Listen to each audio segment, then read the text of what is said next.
नमस्कार, आप सभी का स्वागत है हमारे YouTube चैनल ऑनलाइन एजुकेशन में। आज हम पढ़ेंगे खाद्य श्रृंखला और खाद्य जाल। चलिए शुरू करते हैं।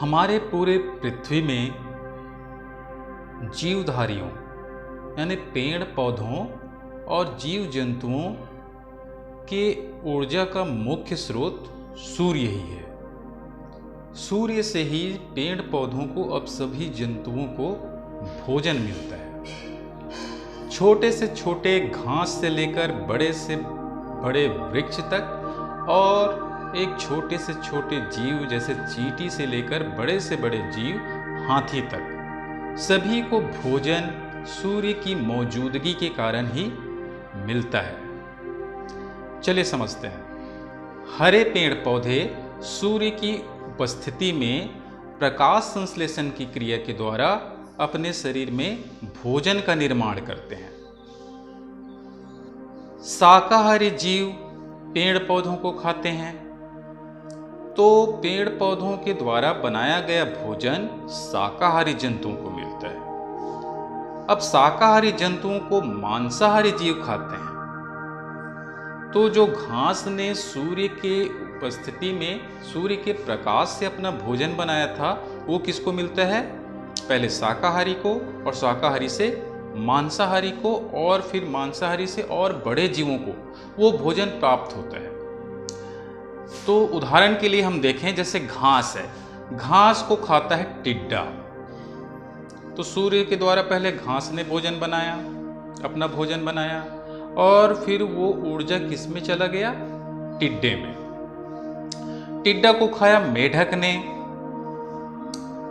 तो अब वो ऊर्जा कहाँ पहुंच गया? भोजन कहाँ पहुंचा? मेढक के पास। मेढक को खाया सांप ने, और सांप को खाया मोर ने। तो सूर्य के द्वारा घास ने अपना भोजन बनाया, जो उसको ऊर्जा प्राप्त हुआ, उसका स्थानांतरण इस प्रकार जीवों में हो रहा है।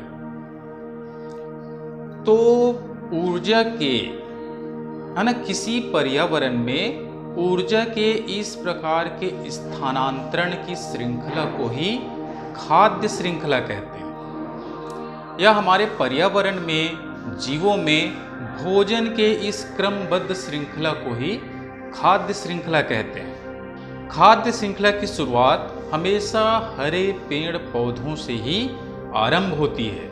क्यों होती है हरे पेड़ पौधों से? क्योंकि हरे पेड़ पौधे सूर्य के द्वारा अपने भोजन का निर्माण करते हैं, भोजन बनाते हैं, और यही पहली कड़ी होते हैं किसी भी खाद्य श्रृंखला के, है ना। इसलिए खाद्य श्रृंखला में हरे पेड़ पौधों को कहते हैं उत्पादक। भोजन का उत्पादन करने के कारण हरे पेड़ पौधे जो हैं उत्पादक हैं। खाद्य श्रृंखला में पेड़ पौधों के बाद दूसरी या अगली कड़ी जो होती है वो हमेशा होती है शाकाहारी जंतुओं की। चूंकि घास द्वारा बनाए गए भोजन को सबसे पहले ग्रहण करते हैं, उपभोग कर रहे हैं भोजन का, इसलिए कहलाते हैं उपभोक्ता। घास चूंकि भोजन बनाता है इसलिए उत्पादक है, और घास के अलावा यहाँ जितने भी जीव हैं, जितने भी जीवधारी हैं जो भोजन को ग्रहण कर रहे हैं एक से दूसरे में, वो कहलाते हैं उपभोक्ता। तो यहाँ जैसे है टिड्डा, मेढक, सांप और मोर, ये सभी जो हैं उपभोक्ता हैं, दूसरे से अपना भोजन प्राप्त कर रहे हैं, उपभोग कर रहे हैं, इसलिए उपभोक्ता हैं। अब देखें हम टिड्डा सबसे पहले भोजन को प्राप्त करता है, सबसे पहले भोजन को ग्रहण करता है, इसलिए टिड्डा को कहते हैं प्राथमिक उपभोक्ता। अब टिड्डा को खाता है कौन? मेढक। अब यहां इस उदाहरण में देखें तो टिड्डा के बाद है मेढक। मेढक खा रहा है टिड्डा को। तो इस श्रृंखला में, भोजन की इस श्रृंखला में अगला जो है मेढक है, तो मेढक जो है उपभोक्ता है, तो इसको हम कहेंगे द्वितीयक उपभोक्ता। मेढक के बाद ये ऊर्जा या भोजन का स्थानांतरण होता है सांप में, तो इसको हम कहेंगे तृतीयक उपभोक्ता। और इसके बाद जो अंत में जो जीवधारी रहते हैं उसको क्या कहते हैं? उच्च उपभोक्ता। इसी उदाहरण को हम ले लें, इसी उदाहरण को हम लेके आगे बढ़ते हैं।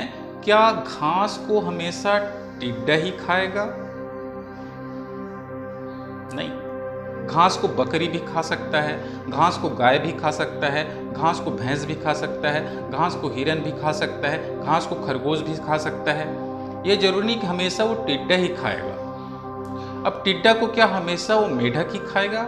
नहीं, टिड्डा को मेढक भी खा सकता है, टिड्डा को दूसरे पक्षी खा सकते हैं, टिड्डा को सांप खा सकता है, टिड्डा को गिरगिट खा सकता है।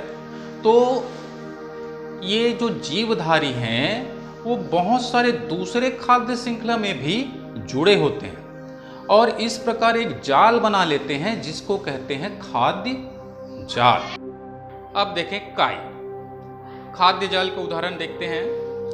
काई, काई को खाता है मछली, मछली को खाता है मनुष्य।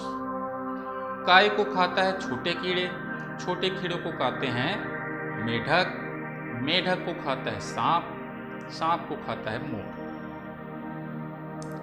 छोटे कीड़े को मछली भी खा सकता है, छोटे कीड़े को मेढक भी खा सकता है।